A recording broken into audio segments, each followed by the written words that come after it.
को वैभव देते हैं, गाड़ी देते हैं, बंगला देते हैं, धन देते हैं, संपदा देते हैं, सत्ता देते हैं, सब कुछ देते हैं और धीरे धीरे मेरे भोले बाबा आपको अपने आप से दूर कर लेते हैं। उस समय पर आपको चतुरता चाहिए। आप कितने भी व्यस्त रहो, आप कितने भी मस्त रहो, आप कितने भी काम में लगे रहो, पर मेरे शंकर भगवान का मंदिर मत छोड़ना, मेरे शिव का शिवालय मत छोड़ो, शिव पुराण मत छोड़ो, शंकर का भजन मत छोड़ो, मेरे महाकाल राजा का द्वार मत छोड़ो, मेरे कुबेर भंडारी का स्मरण मत छोड़ो। बहुत व्यस्त रखेंगे और सबसे ज्यादा व्यस्तता कब होती है? जब आपका मंदिर जाने का समय होता है। आपने सोचा कि सवेरे टाइम नहीं मिलता तो मैं 10 बजे मंदिर जाऊंगी, तो भगवान सबसे ज्यादा व्यस्त तुम्हें 10 बजे कर देगा। तुमने सोचा कि मैं 10 बजे मंदिर नहीं जाऊंगी, शाम को 4 बजे जाऊंगी, जब सब दुकान चले जाएंगे, बच्चे स्कूल चले जाएंगे, सब अपने काम में लगे, 4 बजे मंदिर जाऊंगी, भगवान इतना व्यस्त कर देगा 4 बजे कि तुम मंदिर नहीं जाओ। फिर तुमने सोचा अब ऐसा नियम बनाती हूँ कि शाम को 7 बजे मंदिर जाऊंगी, सब आ जाएंगे, सबका खाना बना दूंगी, सबको घर में रुक के फिर मैं मंदिर। भगवान ऐसी व्यस्तता लाएगा कि 7 बजे भी तुम्हारा मंदिर का समय छूट जाए, तुम्हें दूर करेगा।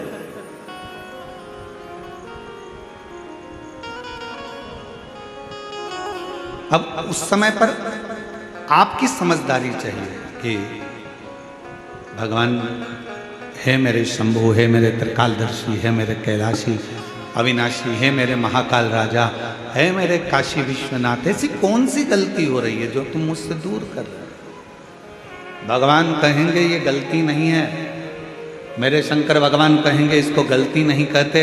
शिव जी कहेंगे तू इतनी मुझ में रम गई है, तू इतना मुझे मानने लगा है कि तेरे फैसले तू नहीं ले पा रहा, तेरे फैसले मुझे लेना पड़ रहे हैं, इसलिए अब तुझे थोड़ा दूर कर रहा हूं कि तू पूरा मुझ पर ही आश्रित है।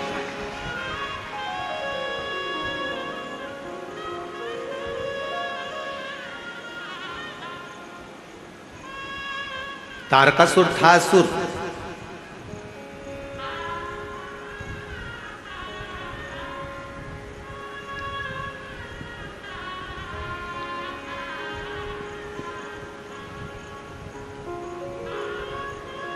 असुर था तारकासुर,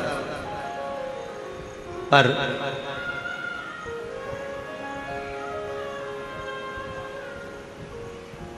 तारकासुर ने अपने बेटों को अपने पास में बुलाया, तारकाक्ष, विदुम्माली और कमलाक्ष की।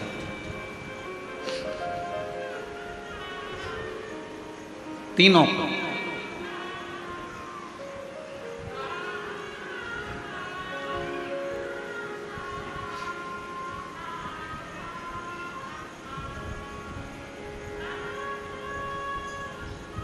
और तीनों को बुलाकर तारकासुर ने अपने तीनों बेटों से कहा कि 3 को कभी मत भूलना।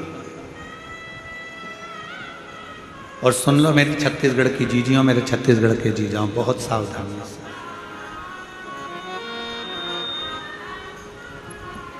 तारकासुर ने अपने तीनों बेटों को बुलाकर कहा कि 3 को कभी मत भूलना। पहले नंबर पर मुसीबत में डालने वाले को कभी मत भूलो, ये बार बार मुझे मुसीबत में डाल देता है।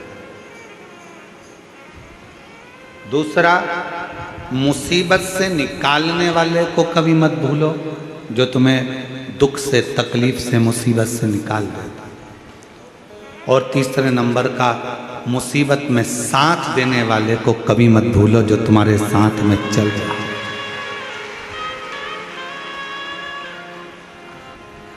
अब तारकासुर के तीनों बेटे तारकाक्ष, विदुम्माली, कमलाक्ष की तीनों के अंदर एक प्रश्न खड़ा हुआ। क्या कभी असुरों की चित्तवृत्ति में भी कोई अच्छा प्रश्न आता है? कहा अगर कुछ माता पिता के संस्कार अगर प्रबल हैं तो अच्छे प्रश्न क्यों नहीं आते? तारकासुर के तीनों बेटों के अंदर एक प्रश्न जागृत हुआ।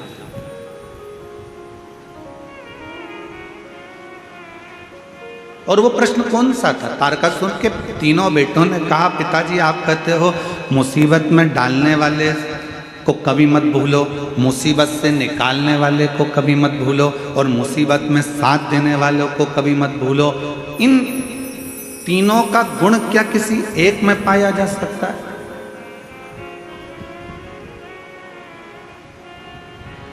क्यों नहीं? तारकासुर ने कहा, एक देव ऋषि नारद ऐसे हैं जो संपूर्ण जगत के कल्याण के लिए कहीं ऐसा क्रम उत्पन्न कर देते हैं कि व्यक्ति को लगता है कि मैं मुसीबत में, और वही देव ऋषि नारद आकर उसको मुसीबत से निकाल भी देते हैं, और वही देव ऋषि नारद उसको मुसीबत में साथ भी देते रहते हैं, उसको मंजिल तक पहुंचाने का काम। कोई प्रसंग कहा,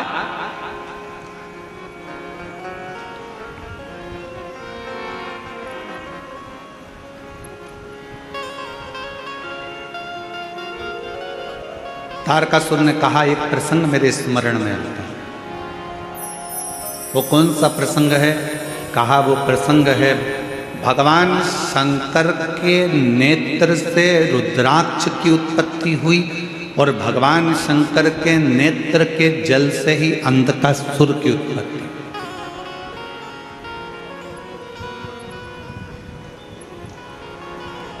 जो तपस्या कर कर नेत्र बंद कर कर रखे थे, तपस्या कर कर नेत्र बंद कर कर जो अश्रु गिरा था, उससे रुद्राक्ष का जन्म हुआ। रुद्राक्ष का जन्म। और इतने में माता पार्वती जी ने आकर आंखों को बंद कर लिया, और भगवान शंकर के नेत्र से जो जल गिरा उससे अंधकासुर हुआ।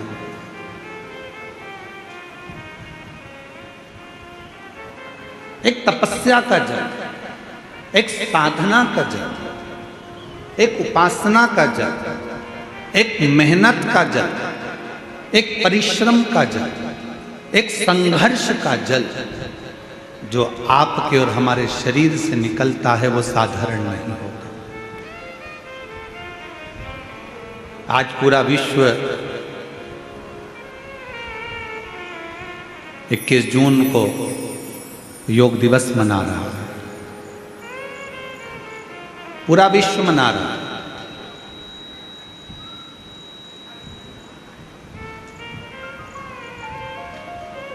योग ऋषि बाबा रामदेव जी ने पूरे विश्व में इस योग की एक ऐसी अलग जगह दी कि केवल भारत देश ही नहीं, विश्व में भी इस योग दिवस को मनाया जा रहा है।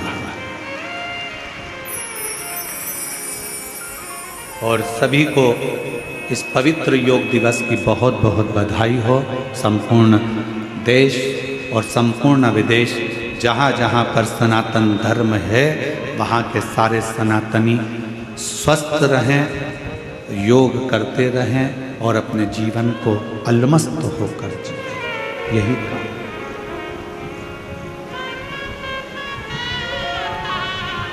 क्या ये तीनों क्रम तारकासुर से तारकाक्ष ने पूछा, विदुमाली ने पूछा, कमलाक्षकी ने पूछा, क्या ये तीनों क्रम एक व्यक्ति में है? नारद जी ने। ठीक है, क्या कोई चरित्र है जिसको हम सुन सके? क्यों नहीं? एक पवित्र चरित्र तारकासुर ने सुनाया। सुनो तारकाक्ष, विदुमाली, कमलाक्षकी, शंकर भगवान के नेत्र बंद करने से, उनके नेत्र से जो अश्रु निकला, उससे एक बच्चे ने जन्म ले लिया जिसका नाम था अंधकासुर। पार्वती जी ने उसको गोदी में ले लिया। अब बच्चा अगर जन्म लिया है, बच्चा अगर रो रहा है, तो बच्चे को पार्वती जी ने अपनी गोदी में लिया। गोदी में लिया तो शंकर भगवान से कहा कि ये मेरा पुत्र है। शंकर भगवान ने कहा ये तुम्हारा पुत्र नहीं है, प्रभु आपके द्वारा प्रकट हुआ है, तो मेरा तो पुत्र ही रहेगा।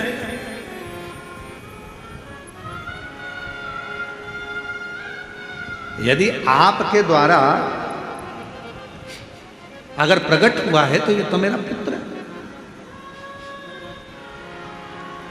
भगवान शंकर ने मना करा, इसको समुद्र में फेंक दो। पार्वती जी ने अंधकासुर को समुद्र में डाल दिया। हिरण्याक्ष ने उसको पाल पोस कर बड़ा करा, और हिरण्याक्ष ने पाल पोस कर बड़ा करा। उसको जब बड़ा करा, समय आया, वराह अवतार के रूप में भगवान श्री हरि ने, नारायण ने उस हिरण्याक्ष का वध कर दिया। अब जरा ध्यान देना कि नारद जी ने वो क्रम कैसे करे। नारद जी पहुंचे अंधकासुर के पास और अंधकासुर से कहा कि तुमने जिंदगी में कभी तप करा? जीवन में तुमने कभी साधना करी है, कभी आराधना करी है, कभी तप करा? नहीं। अंधकासुर को भगवान देव ऋषि नारद ने तप में लगा दिया और ब्रह्मा जी से वर मांगा कि मैं कहीं ना मरूं, ऐसा वर मुझे दे दीजिए। तब कहा ऐसा हो नहीं सकता, मरना तो पड़ेगा। तब देव ऋषि नारद से फिर पूछा अंधकासुर ने कि ब्रह्मा जी मुझे अमर होने का वर नहीं दे रहे, तो मैं वर कौन सा लूं? तो कह दिया एक वर मांग लो कि तुम्हारा तो कोई ना माँ है ना तुम्हारा कोई पिता है। हिरण्याक्ष ने तो तुम्हें पाला पोसा था, इसलिए तुम वर मांग लो। जिस दिन मैं अपनी माँ को गलत दृष्टि से देखूंगा, बस उसी दिन मेरे प्राण छूटे। नारद जी के कहने पर अंधकासुर ने वर मांग लिया ब्रह्मा जी से। ब्रह्मा जी ने तथास्तु भी कहा।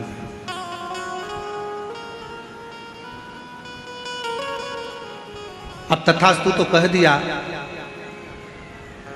समझ लेना था अंधकासुर को कि अगर ब्रह्मा जी ने तथास्तु कहा है तो इसका मतलब है कि मेरी माता कहीं ना कहीं तो होगी, ये निश्चित। मेरी मौत अगर लिखी है तो मेरी माता कहीं ना कहीं तो होगी।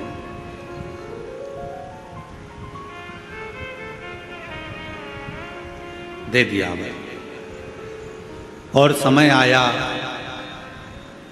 तारकासुर ने अपने पुत्र तारकाक्ष, विदुम्माली और कमलाक्ष की तीनों से कहा, सुनो अब देखो, नारद जी का काम देखिए कि ये असुर था, इसको मरना था, इसके प्राण जाना थे, पर इसको तप साधना में लगाकर इसको वर दिलवा दिया। और वर दिलवाकर जब ये अपनी माता पार्वती की सुंदरता का बखान करेगा और पार्वती को अपनी अर्धांगिनी बनाने का जब प्रयास करेगा, तब इसके प्राण छूटेंगे।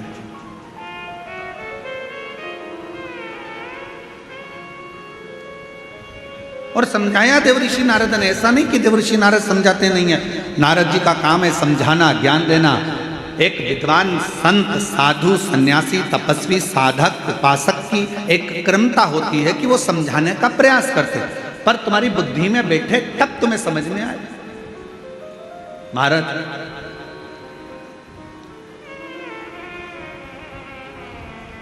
वो कहते हैं ना कि जब लड़के के लिए लड़की देखने जाते हैं तो फूफा जी जाते हैं, मामा जी जाते हैं, काका जी जाते हैं, बड़ा भैया जाता है, दामाद जाते हैं, सबको फोन लगाया जाता है, अरे दामाद जी तुम्हारे साले के लिए लड़की देखने जाना है। अच्छा। अरे मामा जी तुम्हारे भांजे के लिए लड़की देखने जाना है। फूफा जी तुम्हारे भतीजे के लिए लड़की देखने जाना है। चलो, अब सबको ले जाकर लड़की वालों के यहाँ बिठा दिया और लड़की वालों के यहाँ पर लड़की चाय की ट्रे लेकर आई। तो जितने भी देखने गए थे ये सब आपस में मन में विचार करने लगे कि हम हमारे साले के लिए लड़की देखने के लिए आए हैं, हम हमारी भांजे के लिए लड़की देखने आए हैं, हम हमारे भतीजे के लिए लड़की देखने आए हैं। सब के सब जितने लड़की देखने गए थे सब ने विचार करा, अपना ही निर्णय गड़बड़ हो गया था, तो फिर भांजे का निर्णय कैसे ले पाएंगे।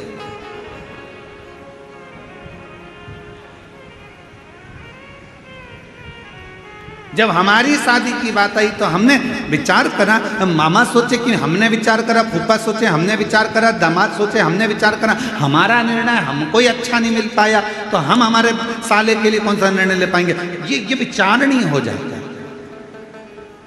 परशु महापुराण की कथा एक बात कहती है, जन्म, मरण और परण ये तीन मेरे शंकर भगवान के हाथ में हैं। भगवान शिव ने ये किसी को नहीं। ये भगवान शिव ने किसी को नहीं दिया।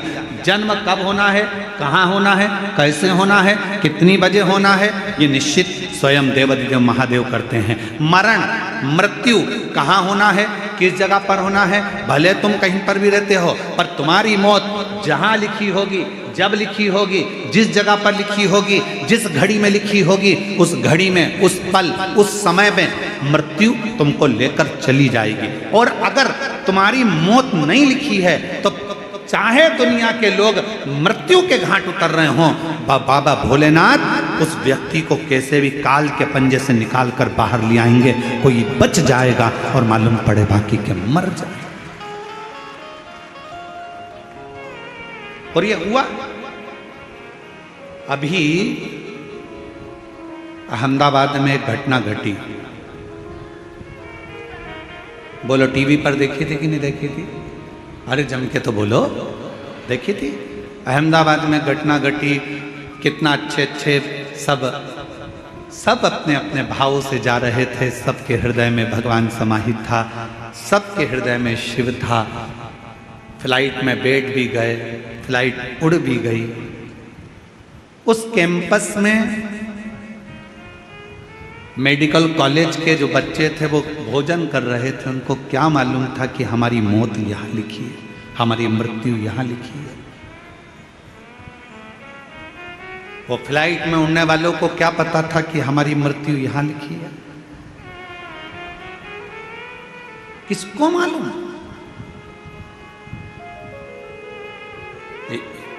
किसी को नहीं मालूम कि मृत्यु कहाँ, कब, कैसे लिखी है। पूछा था मां पार्वती जी ने भगवान शंकर से, अमरनाथ की गुफा में बैठकर भगवान शंकर से पार्वती जी ने पूछा था, प्रभु मेरा एक प्रश्न का उत्तर दीजिए।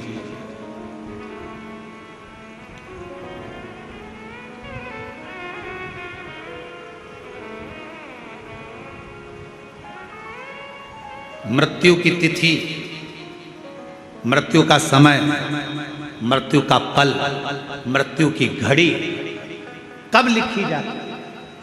थोड़ा ध्यान देना, पूर्व में क्या हुआ है,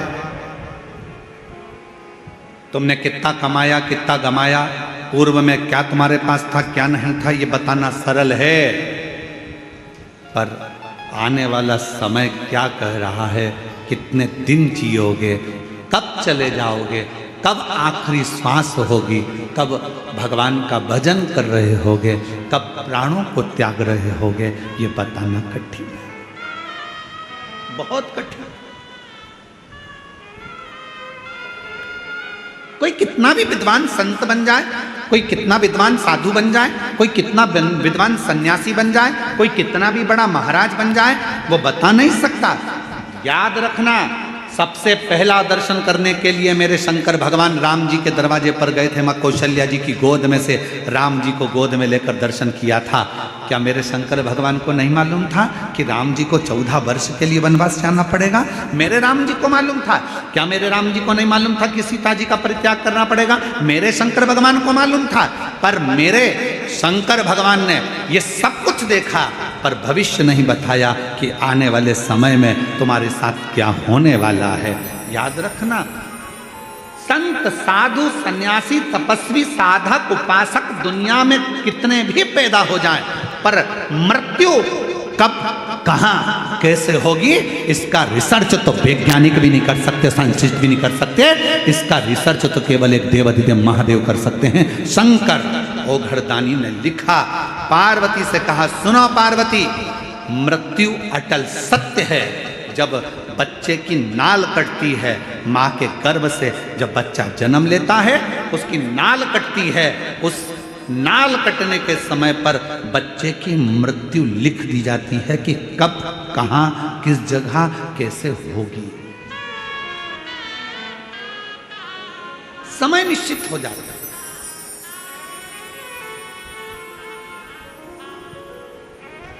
स्वामी विवेकानंद जी का प्रसंग याद कर लीजिए। स्वामी विवेकानंद जी ने रामकृष्ण परमहंस जी से पूछा था कि व्यक्ति को भगवान का नाम कब लेना चाहिए। रामकृष्ण परमहंस जी ने कहा था, मरने के 1 मिनट पहले। मरने के 1 मिनट पहले भगवान का नाम लेना चाहिए। तो रामकृष्ण परमहंस जी से स्वामी विवेकानंद जी ने पूछा कि मालूम कैसे पड़ेगा कि मरना कब है? तो रामकृष्ण परमहंस ने कहा, जब तुम्हें मालूम ही नहीं है कि मरना कब है, तो हर पल, हर मिनट, हर क्षण भगवान का नाम लेते रहो। कौन सा क्षण आखिरी होगा किसको मालूम है? कौन सा क्षण?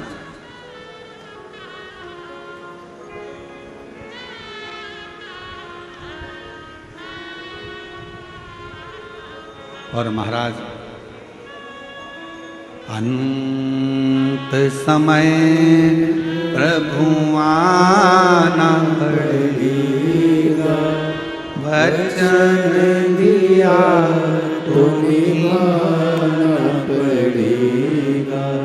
आए ना आए प्रभु कुटुंब कबीरा, अंत समय प्रभु आना पड़ेगा, वचन दिया तो निभाना पड़ेगा। अंत समय प्रभु आना पड़ेगा। कौन आएगा किसको मालूम? कब, कौन सा पल, कौन सी घड़ी, कौन सा क्षण, कब किसका आखिरी है? इसलिए शिव पुराण कहती है। कई माताएं सोचती है हम परसों के दिन कथा में जाएंगे। अब चौथे दिन संडे पड़ेगा ना, जब हम कथा में जाएंगे, और उससे पहले निपट गई तो इसको मालूम।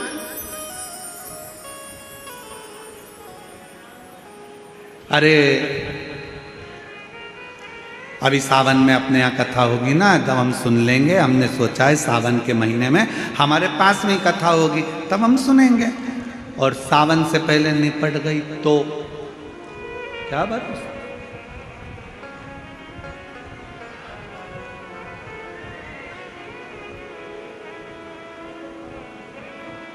बहुत कठिन है महाराज, बहुत कठिन।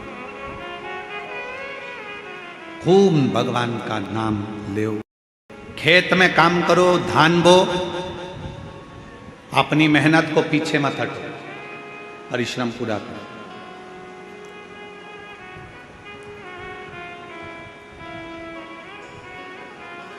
अभी छत्तीसगढ़ में एक चीज हमको देखने को मिल रही है, इसलिए हम कहने में पीछे नहीं हटते, भले किसी को बुरा लगे चाहे भला लगे। अभी हमको देखने को मिलता है कि कई किसान वर्ग के लोग, गांव के लोग अपनी अपनी ज़मीन को बेचकर शहर चले जाते हैं और सोचते हैं कि शहर में बहुत सारा सुख होगा, बहुत सारा सुख शहर में होगा। बड़ा बंगला बना लेंगे, ज़मीन बेची है तो थोड़ा पैसा मिल जाएगा, तो बंगला भी बड़ा बन जाएगा, गाड़ी भी आ जाएगी, सब कुछ आ जाएगा। पर मेरा करबद्ध हाथ जोड़कर निवेदन है इस व्यासपीठ से कि जो छोटे छोटे किसान हैं, जो जंगल गांव में रहते हैं, जिनके पास ज़मीन है और जो धान की फसल लगाते हैं या अन्य फसल लगाते हैं, उनसे कहूँगा अपनी ज़मीन बेचकर कभी शहर में मत जाओ। जो गांव में सुख है उस शहर में नहीं मिल सकता। जो अपने गांव में सुख है वो शहर में नहीं। शहर की चमक जरूर लग रही है कि यहाँ गाड़ी मिल सकती है, बंगला मिल सकता है, शहर में पानी मिल जाएगा, शहर में ये मिल जाएगा, एजुकेशन मिल जाएगा, सब कुछ मिल जाएगा। शहर में तुम्हें गाड़ी भी मिलेगी, पैसा भी मिलेगा, धन भी मिलेगा, बंगला भी मिलेगा। तुम जमीन बेचकर जाओगे तो तुम्हारे पास ढेर सारा धन भी होगा, सब कुछ होगा। शहर में सब कुछ मिल सकता है, पर शहर में तुमको जो शांति और प्रेम चाहिए, वो प्रेम और शांति गांव के सिवाय कहीं नहीं मिल सकती।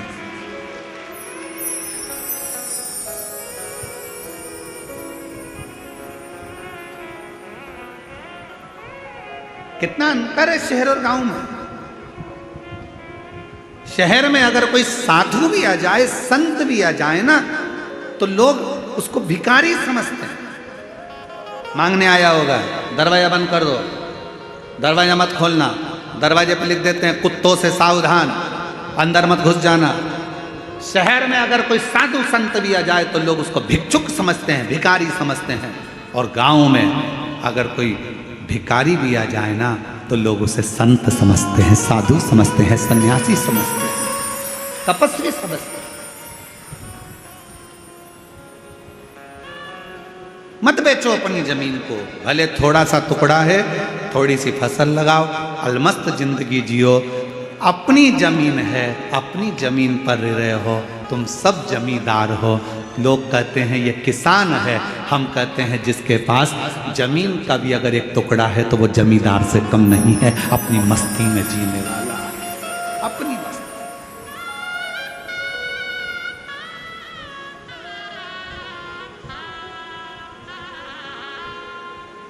थोड़ा अलमस्त रहो। अपने जीवन को जितना प्रसन्नता में जीने का एक लक्ष्य बना सकते हो, वो छोटे से गांव में ही बना सकते हो।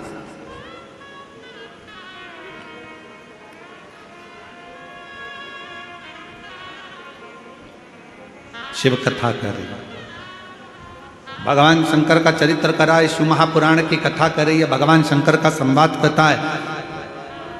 भीतर की जो प्रसन्नता है, देवऋषि नारद ने अंधकासुर को भगवान की भक्ति में लगा दिया।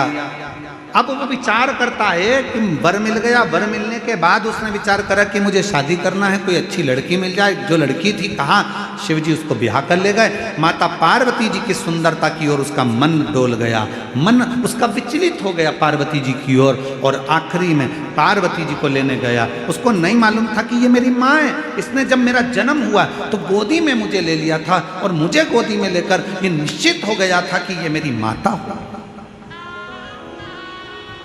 जब बच्चे की नाल कटती है उस समय पर निश्चित हो जाता है कि इसकी मृत्यु कब हो, कहाँ मरेगा, किस जगह मरेगा, किस जगह प्राण छूटेंगे, जल में, थल में, वायु में, विमान में आदि, कहाँ, गाड़ी में, घर में, जहाँ उसके प्राण छूटने का होता है वहाँ का लिख दिया जाता है।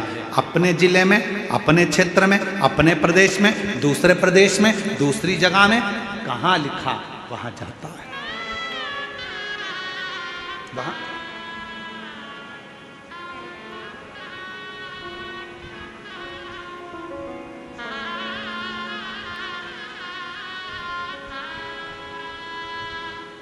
इसलिए शिव पुराण कहती है जितना समय मिले, ये मत सोचना अगली कथा जब छत्तीसगढ़ में होगी ना तब मैं कथा सुनने के लिए जाऊंगी। नहीं नहीं नहीं, काल करे सो आज करे सो पल में प्रलय हो जाएगा, शिव पुराण सुनेगा। आज मिला है हमें, चलो पहुंचो। बहुत सारे प्रश्न हैं दुनिया की दृष्टि में, बहुत प्रश्न।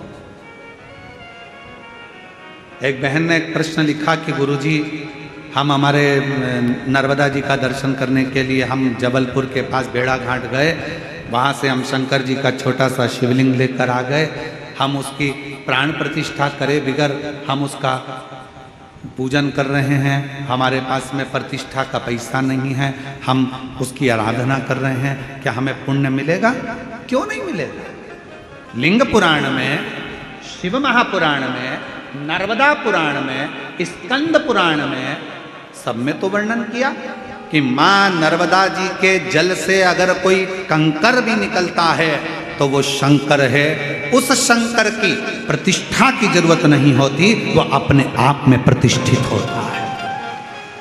आप उसकी आराधना करिए, कौन मना कर रहा है? आप उसके जल चढ़ाओ, पूजन करो, आराधना करो।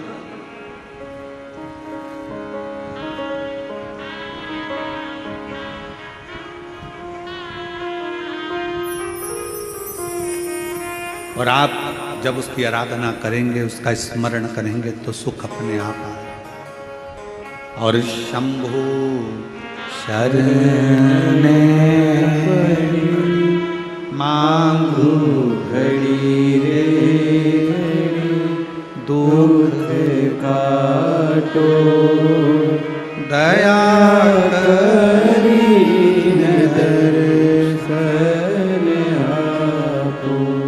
सारे प्रश्न हैं। गुरुजी हम क्या भगवान का नाम ले सकते हैं? हम रजस्वला धर्म में हैं, क्या भगवान को पुकार सकते हैं? द्रौपदी का चरित्र कहता है कि द्रौपदी रजस्वला धर्म में थी, दुशासन बाल खींच कर लेकर गया, भरी सभा में खड़ा कर दिया, चीर खींचने लगा। आखिरी में द्रौपदी ने अपने गुरु जी से पूछा, गुरु द्रोणाचार्य से कहा, गुरुदेव कोई नहीं बचा रहा, मेरे पति नहीं बचा रहे, मेरे काका ससुर, काकी सास बैठी, अंधकार यहाँ पर धृतराष्ट्र गांधारी बैठे, वो नहीं बचा रहे, कोई बचाने को तैयार नहीं है, भीष्म पितामह नहीं बचा रहे। गुरुदेव आप बताओ मैं क्या करूं? तब गुरु जी ने कहा, एक काम कर, वो द्वारका नाथ को पुकारना प्रारंभ कर दे।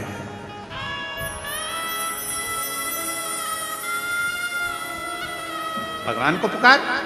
द्रौपदी कहती है मैं रजस्वला धर्म में हूं, रजो धर्म है मेरा, मैं भगवान को पुकारूं? हाँ आएगा। रजो धर्म के समय पर भी द्रौपदी ने अपना मंत्र का स्मरण करा। शिव महापुराण की कथा कहती है, भगवान का नाम, तुम शुद्ध हो अशुद्ध हो, तुम स्नान करे हो ना करे हो, तुम कहाँ बैठे हो उससे भी मतलब नहीं। शिव पुराण की कथा कहती है भगवान का नाम कहीं पर भी पुकार सकते हो। कई लोग कहते हैं हॉस्पिटल में हम रुद्राक्ष पहनकर जा सकते, क्यों नहीं? हम ऐसी वैसी जगह पर रुद्राक्ष धारण कर क्यों नहीं? सर्वस्वता शिव का सर्वस्व। क्या तुलसी की माला में गलत क्रम नहीं आएगा? रुद्राक्ष में गलत क्रम नहीं आएगा? अरे शिव महापुराण की कथा कहती है कि तुलसी जिस पात्र में डल जाती है उसको भी प्रसाद कर देती है, रुद्राक्ष जिसके गले में डल जाता है उसको भी शिवमय बना देता है। इसमें क्या सोचना? क्या हम मंत्र जाप करें? करो नाम जाप, भगवान का नाम लेते जाओ, तुम कैसे भी हो प्रभु का नाम लो, प्रभु का। श्री शिवाय नमस्तुभ्यं, श्री शिवाय नमः। सब बोलो, सब जितने भी बैठे हैं, लाखों की संख्या में आप लोग आए, कोई पंडालों में जगह नहीं है, रोडों पर आप लोग बैठे हो, दिल से बोलिए, भाव से बोलिए, श्री शिवाय नमस्तुभ्यं, श्री शिवाय नमस्तुभ्यं, श्री शिवाय नमस्तुभ्यं, श्री शिवाय नमस्तुभ्यं। भगवान का नाम कहीं पर कभी भी कैसे भी किसी भी घड़ी किसी भी पल किसी भी क्षण पुकार सकते। रात्रि को नींद ना आए, बैठ जाओ 2 मिनट भगवान का नाम पुकारो। कोई काम अड़चन आ गई है, परिश्रम करो, मेहनत करो, कुछ देर भगवान के नाम का स्मरण करो, भगवान आए आए। जब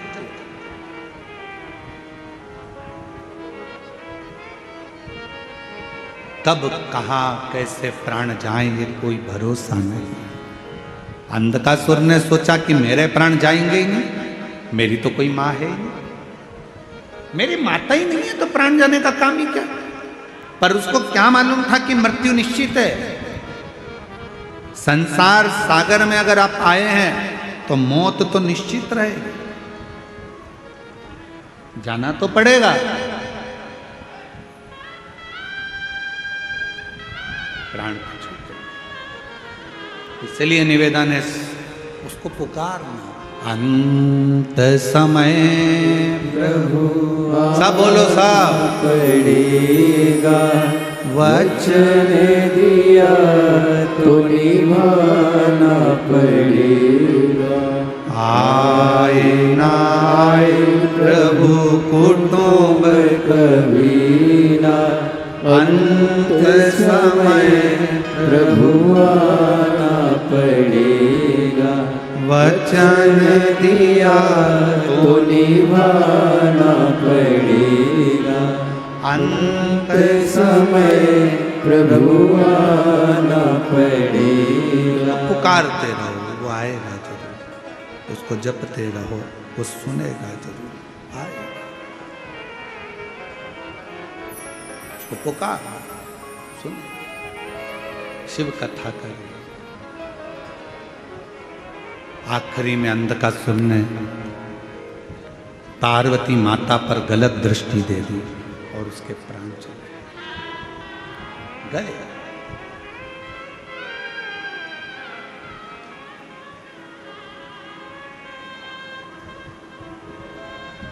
कई लोग ऐसे भी हैं, यहीं बैठे हैं, कई मेरी जीजियां ऐसी बैठी हैं, कई बेटियां ऐसी बैठी हैं, कई जीजा ऐसे बैठे हैं। उनके मन में हमेशा एक बात आ जाती है, ए गुरुजी, हमने भगवान को ऐसे ऐसे कर लिया, गलती हो गई। अब जैसे कल कथा सुनी तो कहा कि गुरुजी आपने बताया कि जिस दिन व्रत होता है उस दिन बेलपत्र नहीं तोड़ना चाहिए, और हमने पुराने समय में हमने पशुपति व्रत करे, हमने तो उसी दिन बेलपत्र तोड़ लिया, तो हमने गलती कर दी। आपको मालूम नहीं था, आपके स्मरण में नहीं था, आपको याद नहीं था। और जब तक मालूम नहीं रहता, स्मरण में नहीं रहता, याद नहीं रहता, तो सोच लेना चाहिए कि हमारा शंकर हमें माफ करता चले जा रहा है, हमारा शिव हमें माफ, हमारा शंकर माफ कर रहा है, ये निश्चित है। हमें स्मरण में नहीं था। अब बार बार पीछे का सोचो, बार बार पीछे का स्मरण करो तो आगे बढ़ पाओगे क्या? अरे बोलो तो जम के, बढ़ पाओगे? नहीं। अरे ऐसा हो गया, अरे वैसा हो गया, अरे ये हो गया, अरे वो हो गया, बार बार पीछे का याद कर। हिरण और शेर में क्या अंतर है? हिरण 90 किलोमीटर पर घंटे की स्पीड से भागता है। कौन? अरे बोलो तो, हिरण। हिरण 90 किलोमीटर पर घंटे की स्पीड से भागता है और शेर 60 किलोमीटर पर घंटे की स्पीड से भागता है। दोनों में तेज कौन दौड़ता है? अरे बोलो, जम के बोलो। हिरण।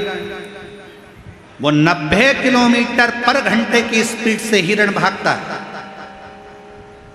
और शेर 60 किलोमीटर पर घंटे की स्पीड से भागता है। फिर भी हिरण का शिकार शेर कर लेता है। हिरण का शिकार शेर कर लेता है। क्यों? कैसे? किस लिए? ऐसा क्या हुआ कि हिरण 90 की स्पीड से भाग रहा है, शेर 60 की स्पीड से भाग रहा है और उसका शिकार कर लिया जाता है? कैसे? तो शिव महापुराण की कथा का एक संवाद याद रखना। हिरण 90 की स्पीड से भाग रहा है, पर हिरण पीछे पलट पलट कर रुकता, पलट कर देखता, फिर भागता, फिर पलट कर देखता, फिर भागता। हिरण अपना आधे से ज्यादा समय पीछे देखने में लगा देता है, इसलिए 60 की स्पीड में दौड़ने वाला भी शेर 90 की स्पीड वाले का शिकार कर लेता है।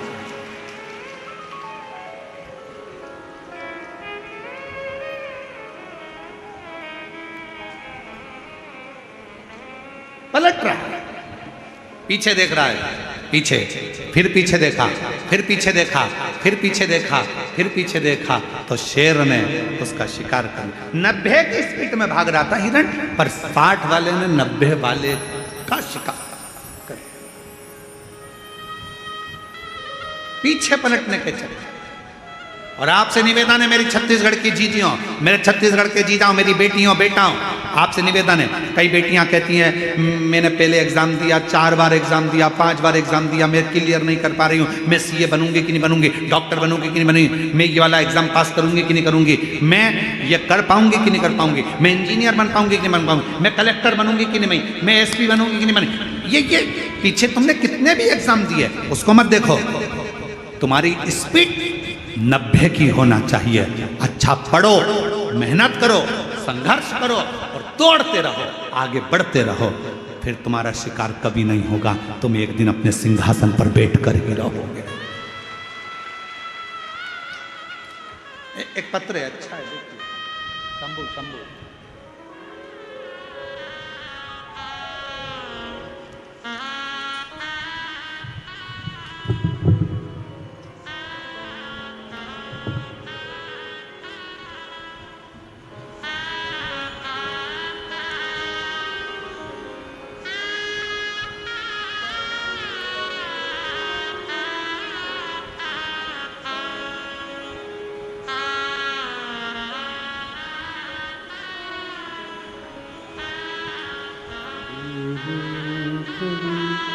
दुख काटो दया करी न दर्शन आपो शंभो शरण पड़ी मागो घड़ी रे घड़ी दुख काटो दया करी न दर्शन आपो। खुशबू राहुल जैन, कहीं बैठे हों, खुशबू राहुल जैन, सरोना जिला कांकेर छत्तीसगढ़, मोबाइल नंबर ये है।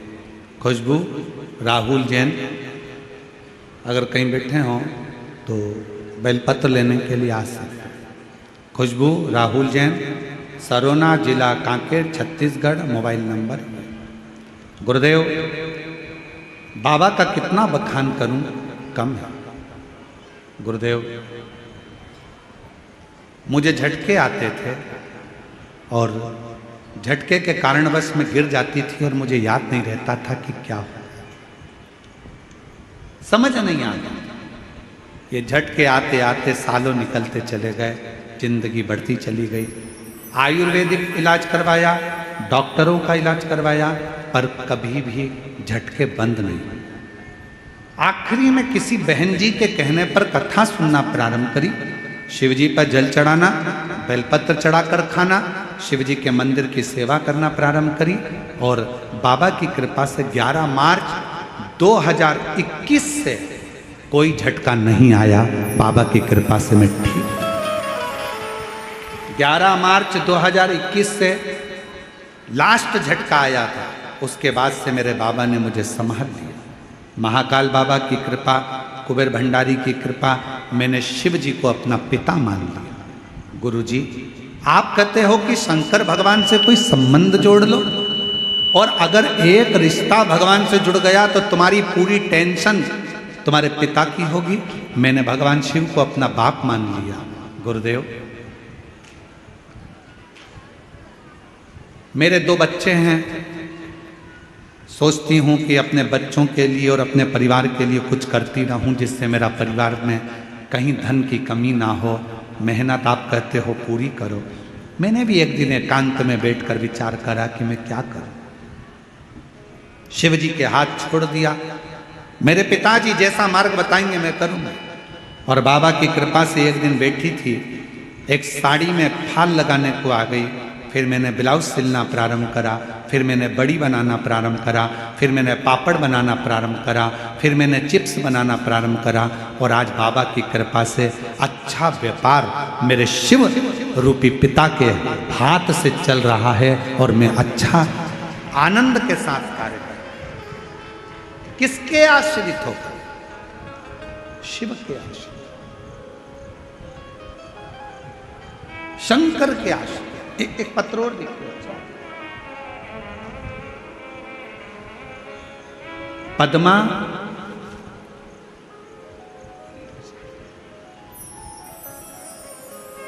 जरा पढ़ के बताओ क्या लिखा है। पद्मा सहारा कि साहला? पद्मा सहाला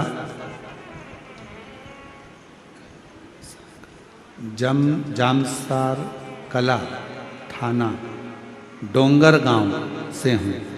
कहीं बैठी हों तो हाथ हिला सकती हैं। पद्मा सहारा जामसारा कला थाना डोंगर गांव से हूँ। बाबा व्यासपीठ को प्रणाम करती हूँ। गुरुजी, मेरे भोले बाबा कि माला का वर्णन करूं, उसकी स्मरण करूं। बहुत गरीब थी गुरुदेव, कभी कभी तो 2 दिन भूखा ही रहना पड़ता था। जरा पत्र को आप लोग पढ़ेंगे तो आपको स्मरण में आएगा। बहुत गरीब थी, कभी कभी 2-2 दिन भूखा रहना पड़ता था। मैंने बहुत कुछ सहे गुरुजी, फिर भी मैंने बाबा पर पूर्ण भरोसा कर लिया। आप कहते हो शिव जी को छोड़ना नहीं, मुझे लगता है दिल से अगर शंकर भगवान को पकड़ा तो शंकर भी हमको नहीं छोड़ते हैं गुरुदेव। हमने शिव को पकड़ लिया, विश्वास करना आपने सिखा दिया। आपने कहा कि मेहनत, परिश्रम, संघर्ष और शंकर का भरोसा कभी नहीं छूटता। बस वही मन में था गुरुदेव, मेरा बड़ा बेटा नौकरी में लग जाए। मैं बाबा से प्रार्थना करती थी। मेरे छोटे बेटे की आंख से दिखाई नहीं देता, आंखें कमज़ोर थी। मैं बाबा से प्रार्थना करती कि बाबा मेरे बेटे की नौकरी लग जाए और मेरे बेटे को दिखना प्रारंभ हो जाए। उसकी आंखों में दिखाई नहीं देता।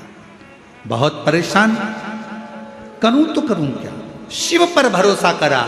आपकी कथा दिन रात सुनती, लोग मुझे कहते ये पागल हो गई है शिव जी के लिए, पर आपकी कथा सुनकर आज मेरे बाबा ने ऐसी कृपा कर दी गुरुदेव कि मेरे बेटों की आंख की रोशनी भी ठीक हो गई और 2023 में मेरे बेटे की सरकारी नौकरी भी लग गई BSF में। बाबा को मैं आज धन्यवाद देती हूँ, जो कि राजस्थान में बॉर्डर पर मेरा बेटा नौकरी कर रहा है।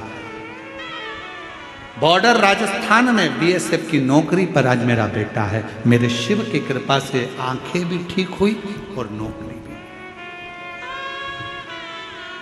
क्या देता है शिव, क्या प्रदान करता है शंकर? मेरा उघड़दानी, मेरी जीजियों, आपको लगता होगा कि ये लाखों की भीड़ आती है, लाखों की जनता शिव महापुराण की कथा सुनने आती है, पर ईमानदारी से बोलना, अगर मेरा शंकर आपकी झोलियों में खुशियां नहीं देता तो क्या तुम ये शिव महापुराण की कथा में जाते क्या? बहुत कठिन है। ना तो यहाँ पर कोई आडंबर है, ना यहाँ पर कोई पाखंड है, ना यहाँ पर कोई दिखावा है, ना यहाँ से कुछ दिया जाता है, ना यहाँ से कुछ प्रदान किया जाता है। केवल तुम आते हो, कथा सुनते हो, दिल लगाते हो बाबा से और बाबा तुम्हारी झोली 3 महीने में भर देता है। ये उसकी कुछ भी नहीं है यहाँ। सीहोर वाला महाराज तो मिलता भी नहीं है।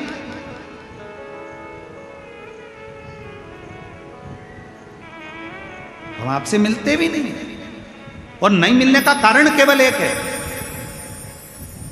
कि भगवान को भगवान रहने दो, इंसान को भगवान मत बनाओ, इसलिए नहीं मिलते आपसे। कई लोगों के मन में आ जाएगा सीहोर वाले महाराज जी से मिल लें हम, भगवान ऐसा कृपा कर दे, महाराज जी हाथ रख दे, महाराज जी ऐसा। ना ना ना ना, आप भगवान को भगवान रहने दो, इंसान को भगवान मत बनाओ। आज के ज़माने में ढेर सारे भगवान बन के बैठे हुए हैं, ढेर सारे। कोई क्या हमारे पास आओ हम तुम्हारा कल्याण कर देंगे, कोई क्या हमारे पास आओ हम तुम्हारा कल्याण कर देंगे। कोई नहीं कर सकता किसी का कल्याण। दुनिया में केवल एक शंकर ही ऐसे हैं जो जगत का कल्याण कर सकते हैं, बाकी का कोई नहीं मिलते हम।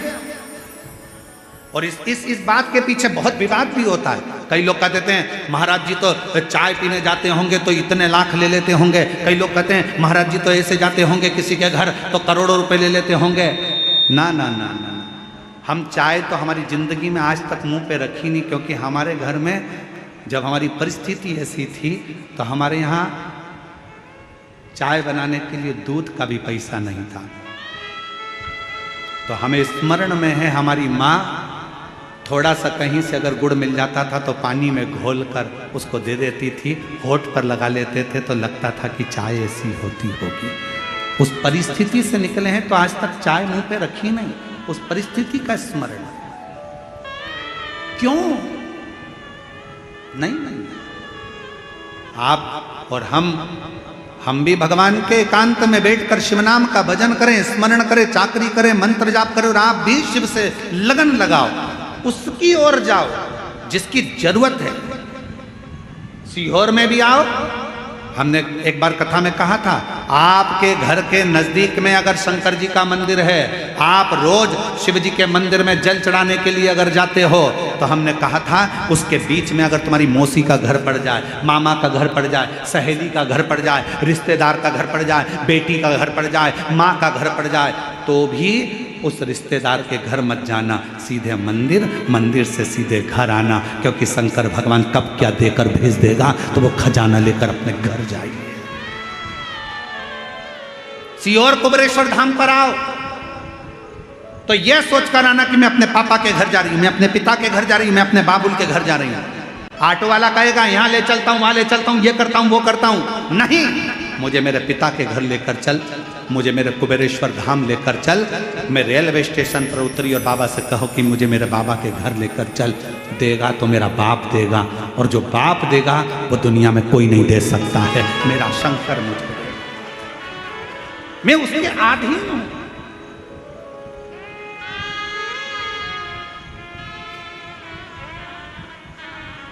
रिश्ता तेरा मेरा सबसे प्यारा, रिश्ता तेरा मेरा सबसे प्यारा, तू मेरा बाबा, मैं हूँ तेरा लाला, मैं हूँ तेरा लाला, तू मेरा बाबा, मैं हूँ तेरा लाला, मैं हूँ तेरा लाला। मेरा संबंध मेरे बाबुल से है, मुझे उसके द्वार जाना।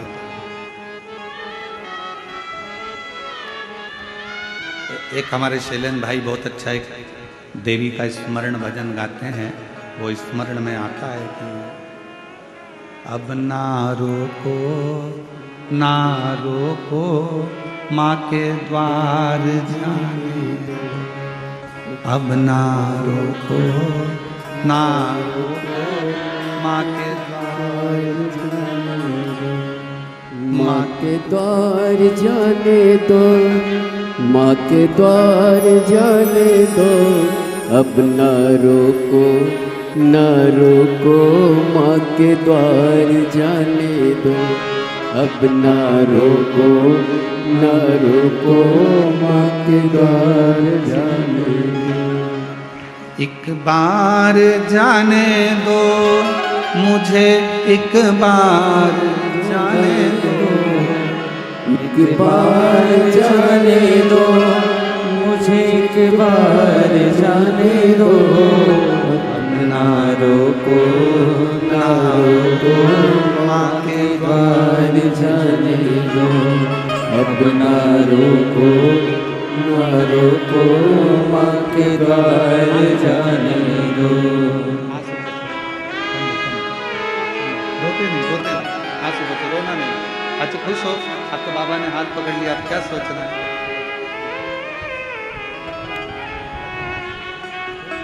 रोते नहीं, खुश हो, बाबा बुलाए। खुशबू जैन, जिसने शिव पर भरोसा कर कर बाबा ने हाथ पकड़ा और बाबा की कृपा से आज अग्रणी है। अब ना रोको ना रोको, माँ के द्वार जाने दो, एक बार जाने दो मुझे, एक बार जाने दो, एक बार जाने दो मुझे, एक बार जाने दो, अब ना रोको ना रोको, माँ के द्वार जाने दो। अब ना रोको ना रोको, माँ के द्वार जाने दो। वो उसके द्वार, उसकी चाकरी, उसकी शरणागति, कहीं नहीं जाऊंगी, भटकूंगी नहीं, कहीं नहीं।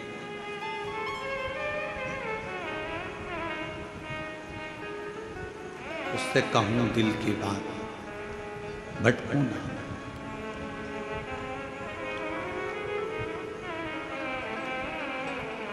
कब, कहाँ, कैसे वो कृपा कर दे उसका भरोसा नहीं, पीछे नहीं पलटती।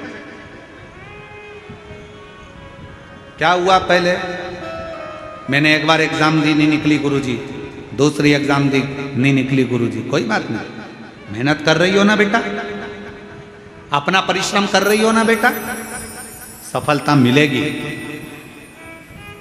हार उसकी होती है जो हाथ पर हाथ रख कर बैठा रहता है।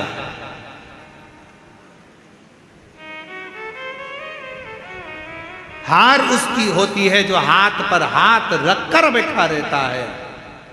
मेहनत करने वाला तो एक दिन विजय प्राप्त कर कर ही रहता है। मिलेंगे तुम्हारे गांव में, तुम्हारे शहर में अगर कोई बहुत छोटा है, बहुत गरीब बड़ा है ना, उस पर कोई ध्यान नहीं देगा। बहुत गरीब बड़ा है, बहुत छोटा है, उस पर कोई ध्यान नहीं देगा। पर वही व्यक्ति अगर बड़ा हो गया, वही व्यक्ति धनपति हो गया, वही व्यक्ति विद्वान हो गया, उसी को लोग पूछने लगे, उसी को लोग जानने लगे, तो लोग फिर ताना भी देना प्रारंभ करें। छोटे हो, छोटे बने रहोगे, कोई ना पूछेगा, छोटे हो कोई ना ध्यान देगा। पर जैसे ही तुमने पद प्रतिष्ठा यश वैभव प्राप्त करा, आपके ऊपर ताने भी लगेंगे, गाली भी लगेगी, अपशब्द भी लगेगा।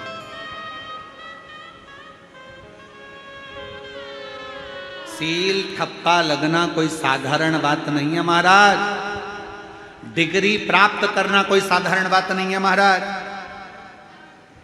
सील ठप्पे लगना कोई साधारण बात नहीं है।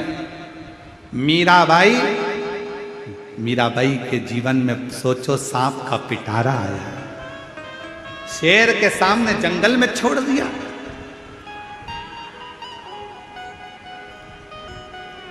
कितना कितना कष्ट मिला मीराबाई को। पूछा मीराबाई ने, मैं गिरधर की गिरधन मेरा, और मुझे इतना कष्ट सहना पड़ रहा। संत रविदास जी महाराज के चरणों में बैठकर मीराबाई ने पूछा, गुरुदेव, ओ गुरुदेव। संत रविदास जी के चरणों में बैठकर मीराबाई पूछती है, गुरुजी मुझे इतना कष्ट सहना पड़ रहा, मैं गिरधर की गिरधर मेरा। संत रविदास जी महाराज जी ने कहा, मीरा, जो भगवान के करीब में आता है, जिसको भगवान अपना बनाकर पृथ्वी पर जन्म देता है, उसको दुनिया के ताने, गाली, अपशब्द बहुत सहना पड़ता है। क्योंकि भगवान के हो रहे हो, भगवान ने तुमको जन्म दिया है और उसके लिए जी रहे हो, तो बहुत सहना पड़ेगा, बहुत सहना पड़ेगा, बहुत।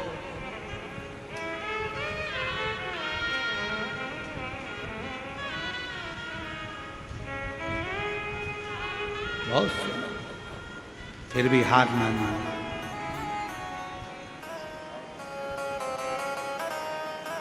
फिर भी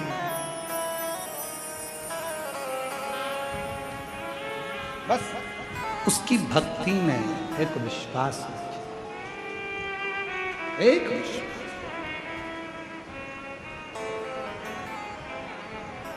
और अब ना रोको, ना रोको माँ के द्वार जाने दो। अब ना रोको, ना रोको माँ के द्वार जाने दो। अब ना रोको, ना रोको माँ के द्वार जाने दो। अब ना रोको, ना रोको माँ के द्वार जाने दो। माँ के द्वार जाने दो, मुझे एक बार जाने दो। माँ के द्वार जाने दो, मुझे एक बार जाने दो। माँ के द्वार जाने दो, मुझे एक बार जाने दो। माँ के द्वार जाने दो, मुझे एक बार जाने दो।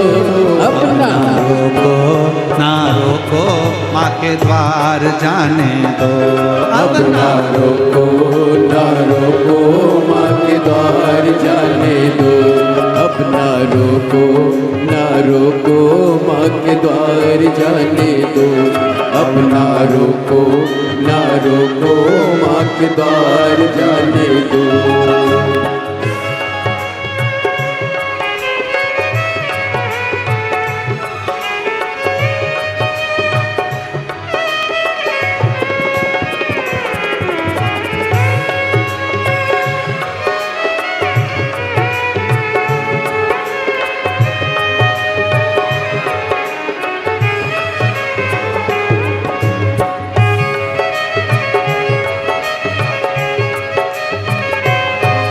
जय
दर्शन प्यास मुझे जाना माँ के पास, मुझे जन्म की प्यास बुझाने दो, जन्म की प्यास बुझाने दो। दर्शन किए मुझे जाना माँ के पास, मुझे जन्म की प्यास बुझाने दो, जन्म की प्यास बुझाने दो। दाती माँ के चरणों में स्वर्ग जैसे जन्म के वक्त के शीश झुकाने दो, मुझे भी शीश झुकाने दो। अम्बे रानी महारानी का मुझे प्यार पाने दो, अम्बे रानी महारानी का मुझे प्यार पाने दो। एक बार जाने दो मुझे, एक बार जाने दो, एक बार जाने दो मुझे, एक बार जाने दो। अब ना रोको ना रोको माँ के द्वार जाने दो, अब ना रोको ना रोको माँ के द्वार जाने दो।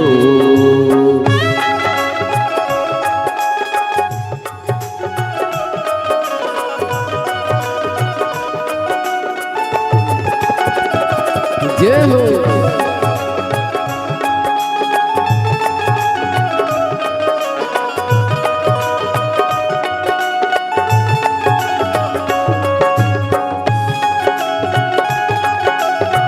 राधे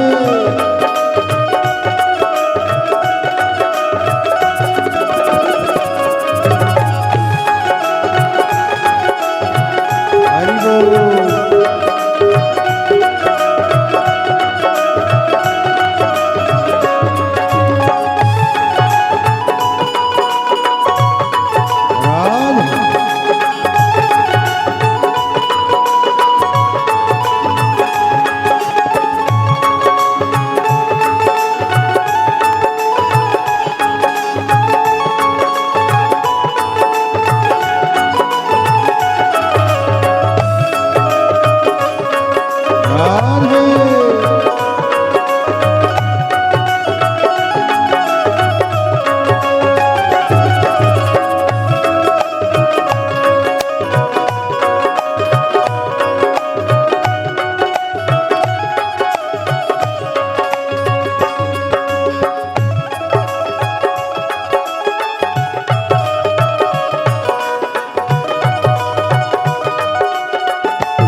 हरि बोल।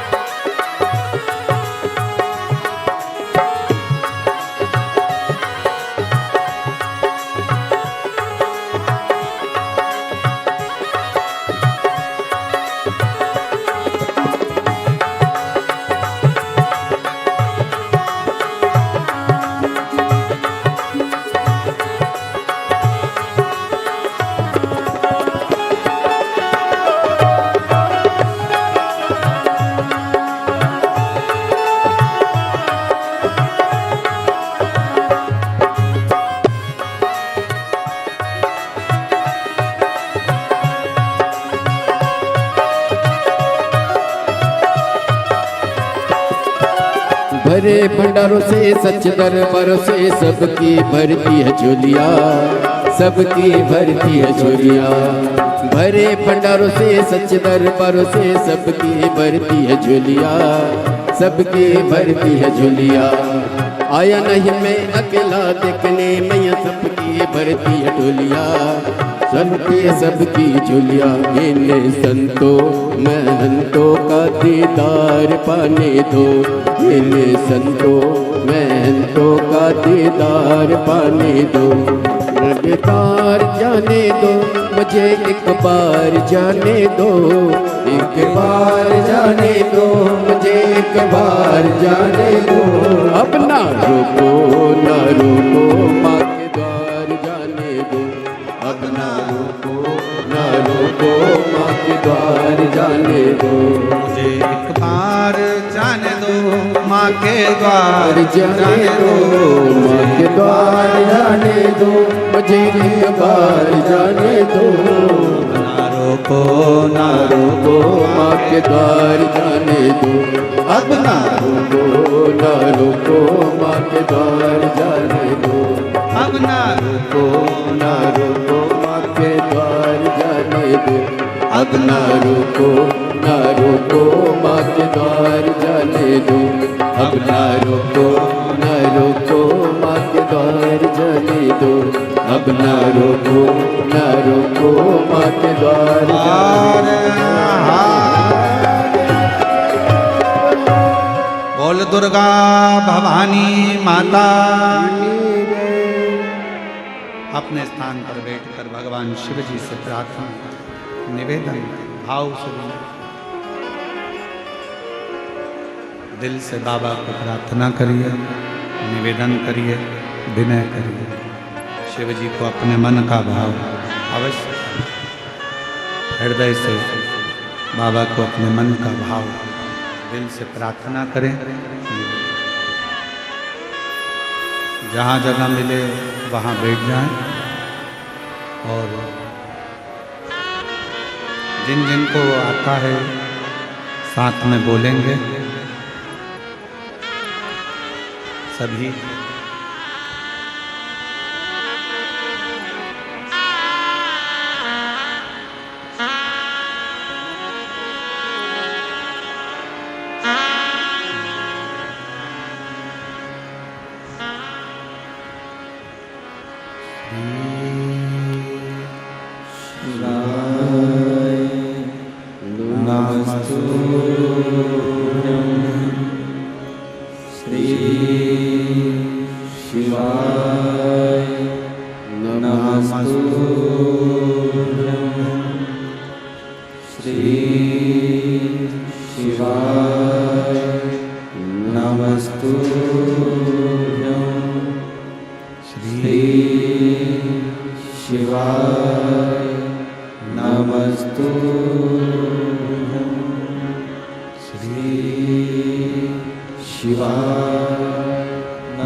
भोला सब दुख काटो ओ भोला सब दुख काटो। शिव शंकर जपो तेरी माला, भोले बाबा जपो तेरी माला। भोला सब दुख काटो हमारा, ओ भोला सब दुख काटो हमारा। वेश मंगल मंगलकारी, वेश मंगल मंगलकारी। शमशान वासी हमारा, शमशान वासी हमारा। ओ भोला सब दुख काटो हमारा, ओ भोला सब दुख काटो।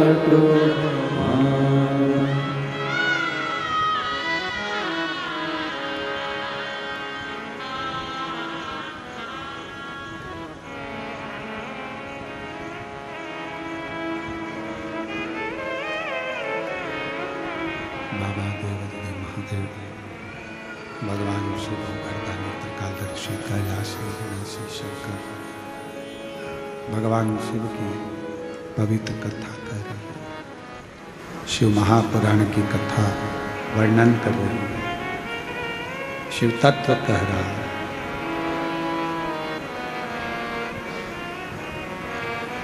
कहीं ना भटकते हुए शिव की शरणागति में अंधकासुर के प्राण चले गए। तारकासुर ने अपने तीनों बेटों को समझाया, तीन को मत दो, मुसीबत में डालने वाले को, मुसीबत से निकालने वाले को और मुसीबत में साथ देने वाले।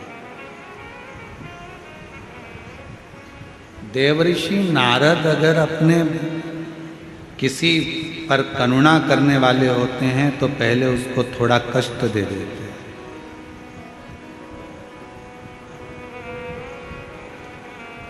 फिर उसको मुसीबत में से निकालने के लिए तब साधना बता देते हैं, फिर उसका हर पल हर क्षण साथ देते हैं।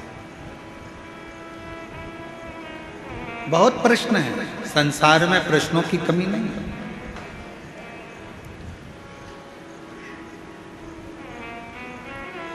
क्यों गुरुजी? मान लो हम मंदिर ना जा पाए तो जो उपाय हमको करना है क्या वो हम हमारे घर में कर सकते? क्यों नहीं? कई बड़े बड़े शहर होते हैं, बड़े बड़े शहर हैं, मंदिर दूर है। कई उपाय ऐसे होते हैं जो रात्रि में करना होते हैं, नहीं हो पाते। मंदिर का दरवाजा बंद हो गया, नहीं कर पा रहे, अपने घर में कर लो।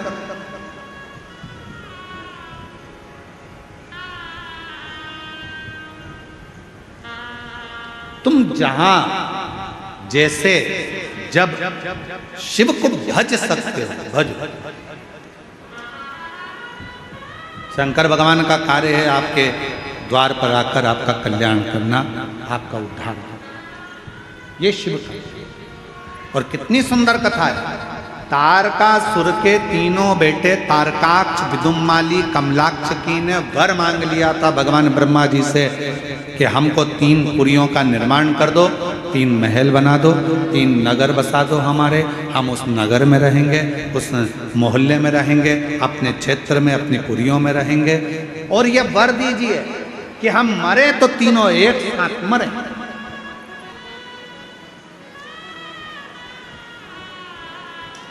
मान लो अगर हमारे प्राण चले भी जाएं, हमारे प्राण अगर छूट भी जाएं तो हम मरें तो तीनों एक साथ मरें, तीनों के प्राण एक साथ जाएं, एक साथ।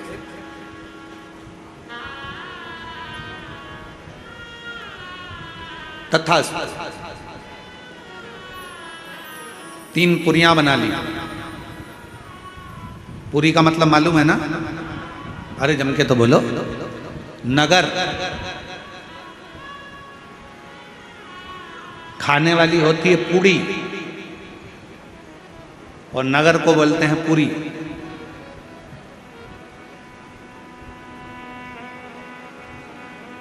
तीन पुरियां बनी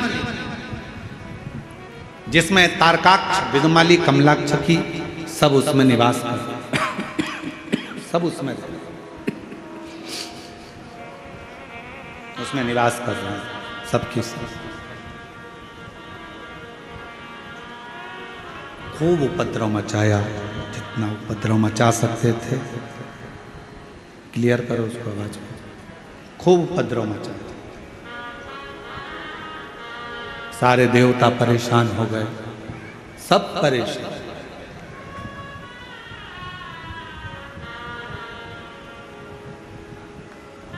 तब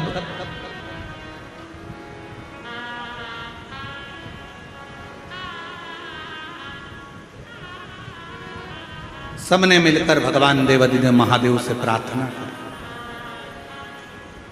सबने मिलकर प्रार्थना करी, हे शंभु, हे त्रिकालदर्शी, हे करुणा सागर, हे दया सागर, दुनिया का कल्याण करने वाले हे शिव, कृपा कर कि नमामि शमी शमीशान निर्वाणरूपं विभुं व्यापकं ब्रह्मवेदस्वरूपं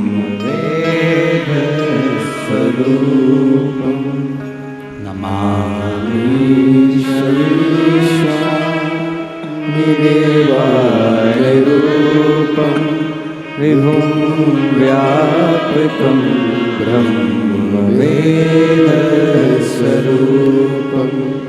ॐ नमः शिवाय ॐ नमः शिवाय ॐ नमः शिवाय ॐ नमः शिवाय नमामि शमीशान निर्वाणरूपं विभुं व्यापकं ब्रह्मवेदस्वरूपम् ॐ नमः शिवाय ॐ नमः शिवाय ॐ नमः शिवाय ॐ नमः शिवाय। शिव जी प्रसन्न हो गए। मांगो क्या चाहिए? देवता इतने एकत्रित होकर आए, आप सब एकत्रित होकर आए हो, क्या चाहिए? शिव महापुराण में, स्कंद पुराण में और लिंग पुराण में, तीनों में एक बात एक जैसी मिलती है कि शंकर भगवान अपनी कथा में, शंकर भगवान अपने मंदिर में और शंकर भगवान अपने 12 ज्योतिर्लिंग में उसी को बुलाते हैं जिसका कल्याण करना होता है।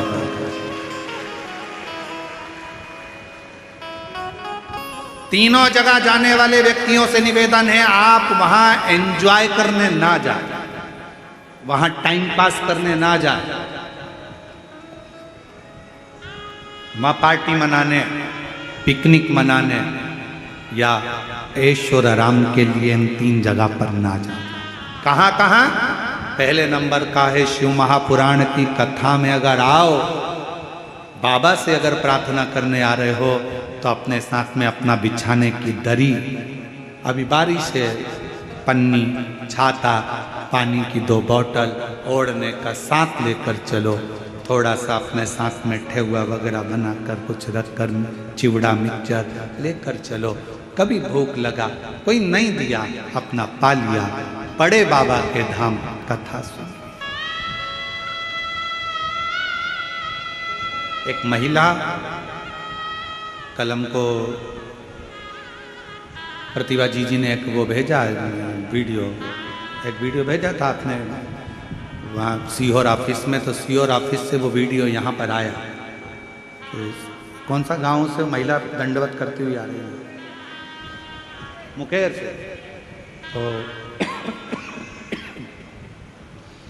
कल इन्होंने सीहोर भेजा एक वीडियो ऑफिस में, वहाँ से वो वीडियो यहाँ ललित महाराज जी के पास आया। ललित महाराज उनको दिखाए तो वो एक महिला दंडवत करती करती करती करती कोई गांव से कथा स्थल तक आ गई। कथा स्थल चलिए आ गए। समिति वालों ने दीदी से पूछा कि ये क्यों आ रही है, तो उन्होंने फिर लिख के भेजा कि इनकी जेठानी की लड़की का कोई स्वास्थ्य खराब हो गया था और बाबा ने लाज रख ली, तो दंडवत का बोला था, पास में कथा होगी तो दंडवत करती करती करती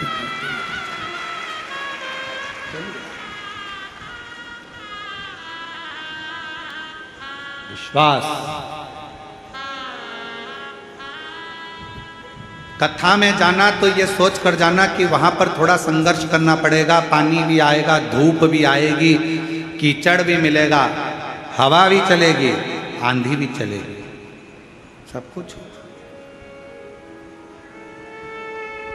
अपनी रक्षा अपने को करना, अपनी सुरक्षा अपने को करना।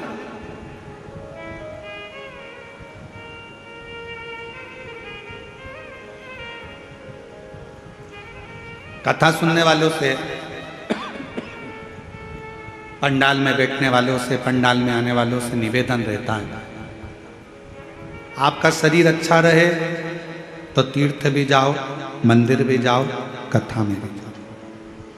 शरीर ठीक नहीं है, बहुत ज़्यादा रोग हो गया, घर के अपने सदस्य को भेज दो, तुम घर से टीवी पर कथा सुनो। टीवी पर सुनो, उसका भी प्रमाण है। एक पत्र देखिए,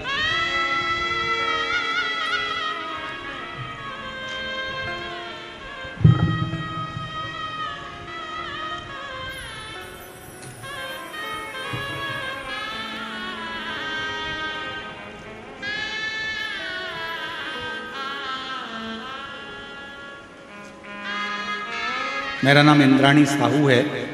पति श्री सियाराम साहू, ग्राम बरघरा, जिला कवर्धा, छत्तीसगढ़ का निवासी हूँ। कहीं बैठे हों तो बेलपत्र लेने के लिए आ सकते हैं। इंद्राणी साहू, पति श्री सियाराम साहू, ग्राम बरघरा, जिला कवर्धा, छत्तीसगढ़ का निवासी। मैं बाबा को धन्यवाद देने के लिए आया हूँ।